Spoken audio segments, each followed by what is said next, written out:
Une somme d'environ 41,4 millions de dollars est allouée pour soutenir les besoins des locataires et propriétaires de la zone tampon dans le quartier Notre-Dame. Cette aide financière va permettre de débuter les travaux de relocalisation des résidents dans le cadre du plan d'action gouvernemental pour soutenir Rouyn-Noranda. Les gens vont voir combien leur maison et au niveau d'évaluation municipale, comment ça se passe, au niveau des nouveaux quartiers. Évidemment, ils vont avoir toute l'information. C'est important parce que c'est très rassurant pour les citoyens.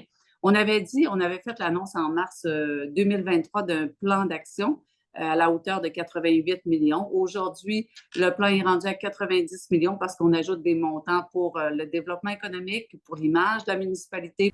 Une équipe de la ville pourra intervenir dans les secteurs concernés pour consolider le quartier tout en collaborant avec les promoteurs du milieu.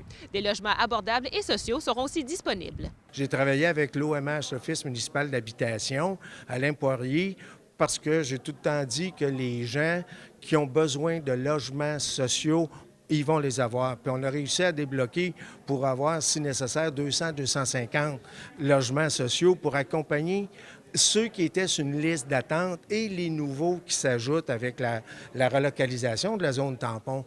Parce que c'était vraiment important pour moi que tous ceux qui avaient besoin qu'il n'y ait pas d'iniquité. En collaboration avec des acteurs du milieu, plus de 2 millions de dollars est octroyé pour réaliser le plan de développement local de la ville. Québec investit également 1,5 million de dollars pour améliorer l'attractivité, l'appartenance des citoyens et l'image de Rouyn-Noranda. Une stratégie de mobilisation va être mise sur pied pour proposer des projets rassembleurs. On a élaboré un plan de valorisation parce que selon nous, oui, tout le volet vraiment de la relocalisation, il faut améliorer la qualité de vie de nos gens, ça c'est clair.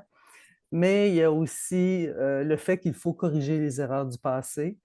Et c'est pour ça qu'on a un plan de valorisation ambitieux aussi de plus de 300 millions pour les 5 prochaines années. Donc, un travail aussi où on va parler d'environnement, de verdissement, d'attractivité, tout ça.